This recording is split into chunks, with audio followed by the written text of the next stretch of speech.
Hello students, क्या आप भी ये सोच रहे हैं कि संजीव पासबुक से पढ़ाई करें या अरिहंत बुक से पढ़ाई करें या डेस्क वर्क पढ़ें या फिर एनसीईआरटी? आई होप कि आप सही जगह पर आए हो, क्योंकि आज आपको ये डाउट क्लियर होने वाला है कि क्लास 10th आरबीएसई या सीबीएसई दोनों बोर्ड के लिए आपके लिए कौन सी रिफ्रेशर या फिर कौन सी टेक्स्ट बुक आपके लिए बेस्ट रहने वाली है पढ़ाई के लिए स्टडी मटेरियल के तौर पर। ठीक है, तो आइए हम डिस्कस करते हैं वन बाय वन, एक एक रिफ्रेशर या फिर एक एक टेक्स्ट बुक के बारे में कि किसके क्या क्या एडवांटेज है और किसके क्या क्या डिसएडवांटेज है। ठीक है, तो देखते हैं सबसे पहले हमारी संजीव पासबुक, जो कि बहुत पॉपुलर हो गया और बहुत सारे लोग यूज भी करते हैं इसको। संजीव पासबुक के बारे में आप सुन लीजिए। अगर आप आरबीएसई स्टूडेंट हो तो बहुत अच्छी बुक है आरबीएसई बोर्ड के लिए, क्योंकि आरबीएसई बोर्ड के जितने भी क्वेश्चंस आपके पास आने वाले हैं तो बहुत अच्छे variety of question Sanjeev passbook के अंदर आपको देखने को मिल जाते हैं। यानी कि चैप्टर के ऊपर ऑल ओवर हल्की फुल्की समृद्धि होती है, बाकी वैरायटी ऑफ क्वेश्चंस यानी कि बुक के जो बीच वाले जो टेक्सचुअल क्वेश्चन होते हैं या इन टेक्स्ट के अंदर जो क्वेश्चन होते हैं वो भी इसके अंदर सॉल्व होते हैं, प्लस पीछे के टेक्सचुअल क्वेश्चन को सॉल्यूशन देता है, plus other additional question Sanjeev passbook के अंदर आपको देखने को मिलते हैं जो कि बहुत हेल्पफुल हैं।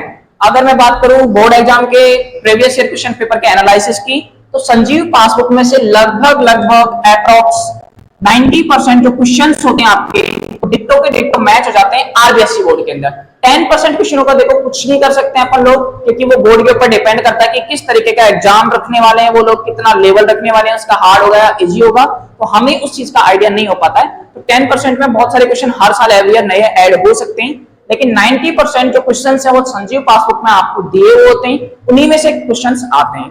ये हुआ हमारी आरबीएसई। लेकिन अगर आप सीबीएसई के लिए प्रिपेयर करना चाहते हो और अगर आप सोचो कि संजीव पासबुक से हम पढ़ लें, तो देखो सीबीएसई के अंदर पेपर पैटर्न अलग होता है। वहां पर आपके असर्शन और रीजन यानी कि आपके वो रीजन वाले क्वेश्चंस पूछता है, थोड़ा अलग टाइप के क्वेश्चंस आते हैं, तो उस तरीके के क्वेश्चंस को आप संजीव पासबुक से सॉल्व नहीं कर पाओगे, क्योंकि संजीव पासबुक के अंदर इस टाइप के क्वेश्चंस नहीं दिए होते। तो आपके लिए एक बात तो समझ में आई होगी कि आरबीएसई बोर्ड के स्टूडेंट हो तो संजीव पासबुक आपके लिए अच्छी चॉइस है। बेस्ट नहीं बोल सकता, सबसे बेस्ट नहीं बोल सकता, बस ठीक ठाक है कि अच्छी चॉइस आप ले सकते हो, पढ़ सकते हो। ठीक है, आगे आते हैं हम अरिहंत ऑल इन वन, जो कि आपके लिए हेल्प करेगी सीबीएसई वालों के लिए।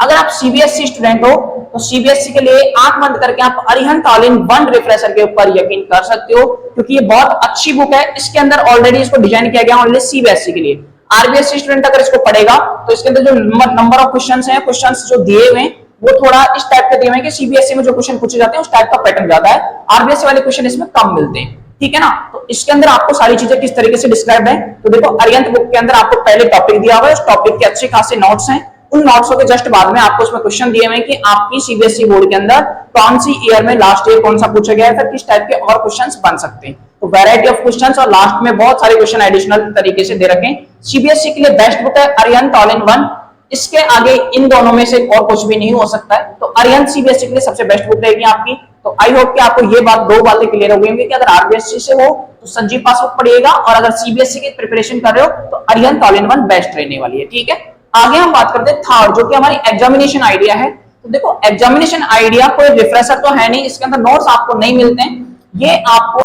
एक तरीके से क्वेश्चन बैंक देता है। ठीक है ना, तो ये आपका एक क्वेश्चन बैंक है। तो आप संजीव पढ़ रहे हो या फिर अरिहंत पढ़ रहे हो, उसके साथ साथ भी एग्जामिनेशन आइडिया को पढ़ सकते हो, क्योंकि इसके अंदर आपको सारे के सारे प्रीवियस ईयर क्वेश्चंस मिल जाते हैं। यानी कि जो लास्ट के जो पेपरों में पिछले 5 साल 10 साल के अंदर जो भी क्वेश्चन आए वो सारे के सारे आपको एग्जामिनेशन आइडिया में मिल जाते हैं। यानी कि ये एडिशनल बुक हो सकती है, यानी कि अगर सीबीएसई में हो तो अरिहंत के साथ एग्जामिनेशन आइडिया ले सकते हो, अगर आप आरबीएसई में हो तो संजीव के साथ में एग्जामिनेशन आइडिया आप ले सकते हो। वैसे जरूरत पड़ भी सकती है, नहीं भी, ऐसा कोई कंपलसरी नहीं है कि आप पढ़ो ही पढ़ो, इनसे भी आपका काम चल जाएगा। बाकी एग्जामिनेशन आइडिया भी बहुत अच्छी बुक है। अगर आप चाहते हो कि सर हम अगर संजीव भी नहीं पढ़े अरिहंत भी नहीं पढ़े तो क्या सिर्फ एग्जामिनेशन आइडिया पढ़ सकते हैं क्या, तो स्टूडेंट्स अगर आपके पास किसी कोचिंग के अच्छे से नोट्स हैं तो उसके साथ साथ आप एग्जामिनेशन आइडिया को फॉलो कर सकते हो। तो नोट्स के अंदर सारी चीजें गिवन है, उसके बाद अगर आप एग्जामिनेशन आइडिया पढ़ोगे तो बहुत है।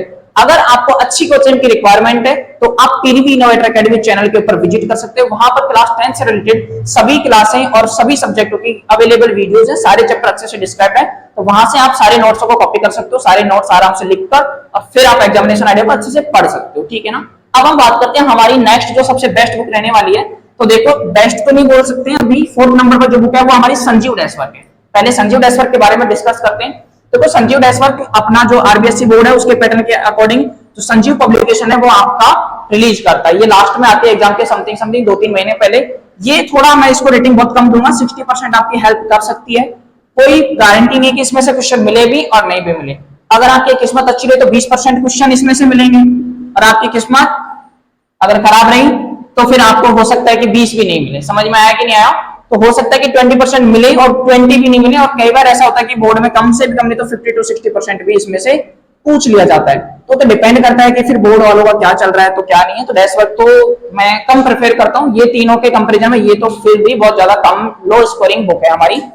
अब हम बात करते हैं चौथी जो सबसे बेस्ट बुक है, और वो है हमारी एनसीईआरटी टेक्स्ट बुक। अगर एनसीईआरटी को कोई स्टूडेंट अच्छे से समझ सकता है, उसमें जो लाइन लिखी हुई है अगर उसको ध्यान से पढ़ सकता है, तो इससे बेस्ट इनमें से कुछ भी नहीं है। अगर आपने एनसीईआरटी को अच्छे से पढ़ लिया, लेकिन स्टूडेंट्स एनसीईआरटी को पढ़ने के लिए भी बहुत सारा अपने को आईक्यू लेवल चाहिए, बिकॉज क्योंकि एनसीईआरटी की जो लाइन है डायरेक्ट समझ में नहीं आती है। लाइन में जो भी पॉइंट लिखा हुआ उसका डिस्क्रिप्शन चाहिए ही चाहिए होता है। तो डिस्क्रिप्शन के लिए आपको कहीं ना कहीं किसी ना किसी कोचिंग या किसी ना किसी यूट्यूब चैनल से जुड़े रहना पड़ेगा। एनसीईआरटी सबसे बेस्ट। अगर आप एनसीईआरटी को पढ़ते हो तो एनसीईआरटी से बाहर बोर्ड की एग्जाम में कुछ भी नहीं पूछा जाता, चाहे वो मैथमेटिक्स हो, चाहे वो साइंस हो, चाहे किसी भी तरीके के सब्जेक्ट की बात करें, एनसीईआरटी से बाहर आपका कुछ नहीं आता। सबसे बेस्ट बुक है हमारी एनसीईआरटी। तो आई होप कि आपके आज के सारे डाउट कि हम क्लास 10th में कौन सी बुक पढ़ें, तो आप किसी से मत पूछिएगा, मैंने आपको बता दिया कि बुक कौन सी पढ़नी है। उस भी पर आप अच्छी बुक का सिलेक्शन कर सकते हो और बोर्ड के एग्जाम में अच्छा स्कोर कर सकते हो। थैंक यू, धन्यवाद।